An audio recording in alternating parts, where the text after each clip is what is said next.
Hingga pukul 11.30 WITA pada Minggu 18 Januari 2026, suasana sibuk terlihat di posko tim gabungan pencari korban dan pesawat ATR 42500 yang jatuh di Gunung Bulu Saraung. Posko didirikan di halaman kantor Desa Tompobulu, Kecamatan Baloci, Kabupaten Pangkep, Sulawesi Selatan. Tenda Basarnas berwarna orange didirikan, di bawahnya sejumlah tim dari Basarnas terus berkomunikasi dengan tim pencari dari puncak Gunung Bulu Saraung. Sejak pagi tadi, lokasi pasti bangkai pesawat sudah ditemukan, tim pun sudah sampai. Hanya saja lokasinya berada di tebing sangat curam, membuat tim evakuasi harus memikirkan cara turun ke dasar. Kepala Kantor Pencarian dan Pertolongan Kelas A Makassar selaku SAR Mission Koordinator, Muhammad Arif Anwar menyampaikan dari laporan tim AJU dibutuhkan tambahan peralatan, perlengkapan mountaineering atau climbing untuk menjangkau lokasi yang memiliki medan terjal.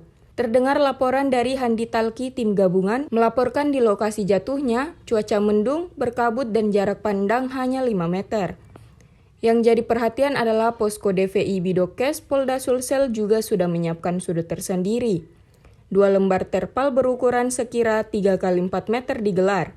Terpal disiapkan jika saja kantong berisi mayat berhasil diturunkan dari Gunung Bulu Saraung. Kantong mayat juga sudah dibawa oleh TNI ke titik jatuhnya pesawat sejak tim memulai operasi pencarian.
Download Tribun X sekarang, menghadirkan lokal menjadi Indonesia.